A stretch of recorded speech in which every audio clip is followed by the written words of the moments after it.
Hey you guys, I want to show you another example of why the KJV is not an accurate version of it's not an accurate translation of what was written on the scrolls. Now, you guys, that being said, the main reason that it's important to look at the accurate translation is as we grow more in Christ. Okay, so people are more interested right now as you grow more in Christ to the specifics. But I would never not say to somebody, or like right here, I have a revised English Bible. Okay, if somebody's just growing in the Lord, or the only thing that you're concerned about is the gospel and learning how Jesus told us to live and just following that, um, then the KJV is fine, you guys. But as you grow older in your walk with the Lord and you want to find out about specifics like the rapture, uh, or the gathering rather, or like the specific things you guys that like there's specific things you guys that happened and didn't happen.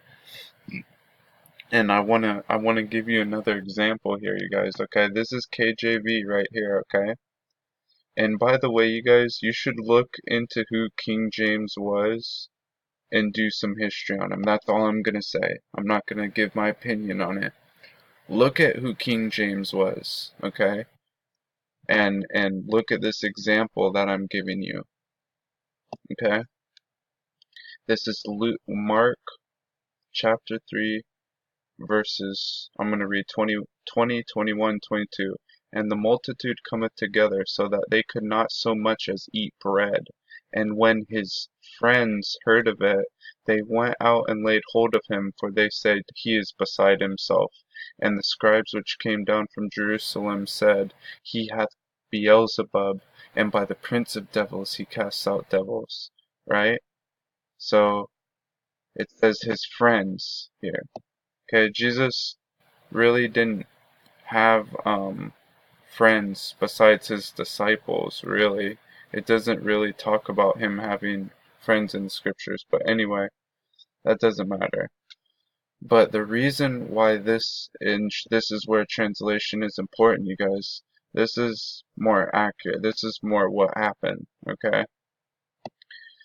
He went home again, and once more such a crowd collected that they could not even have a meal. When his relatives heard of this, they set out to take charge of him, convinced he was out of his mind. So his family, you guys, his blood relatives, when they saw Jesus and how people were starting to follow him and listen to him and that sort of stuff, and that they had seen Jesus grow up, and they were like, why are these people following him? Like they were talking his blood family members, and they were like, he's out of his mind, you know. And so it was his family, it was his relatives, but here it says his friends. That's not accurate. This paints a totally different picture. If you are to think in Matthew 3:21 that if it's his friends, you're going to have a totally different depiction of. And I'm going to give you guys another example. Okay, I'm going to prove to you that that's not what was written, okay? This is the Geneva Bible, okay? This is older. This is older than the KJV, okay? And do your research. Go look online, you guys. Go look what the scrolls say. I'm sure you can find that. Okay, so it says, And the multitudes assembled again, so that they could not so much as eat bread. And when his kinsfolk heard of it, so here it's saying his family, a kin. Their kin is your family. So it's not friend, you guys. Friend that's a very inaccurate word to say, and that's going to paint a totally different picture. Okay? Um, So this is when translation gets very important when it comes to this. And just as I showed in the other video before this, that if you don't have the correct translation of what the scroll actually said, you guys, then you can think that the first resurrection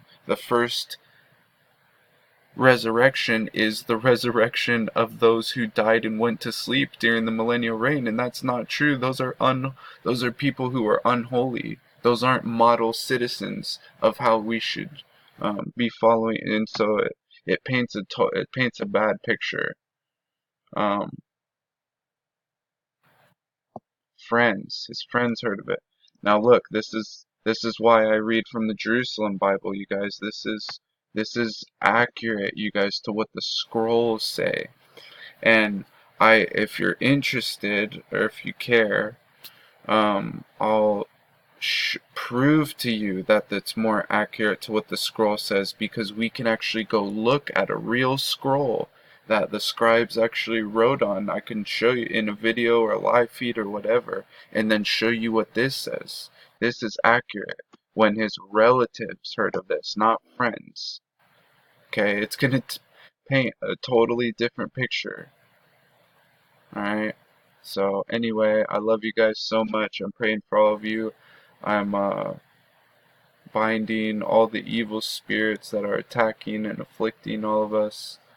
And so I'm doing my hour, at least an hour of prayer every day, and I encourage, and I'm not saying that so that you guys go, oh, he's so holy. I'm saying that to encourage you to do the same, you guys. This is what Jesus did. This is what the saints did, and the prophets. So you guys know why Elijah was able to shut up the heavens for 3 years so it wouldn't rain in a certain area, is because of fervent prayer. He didn't just say, Lord, stop the rain. He kept on praying, you guys. It was persistent.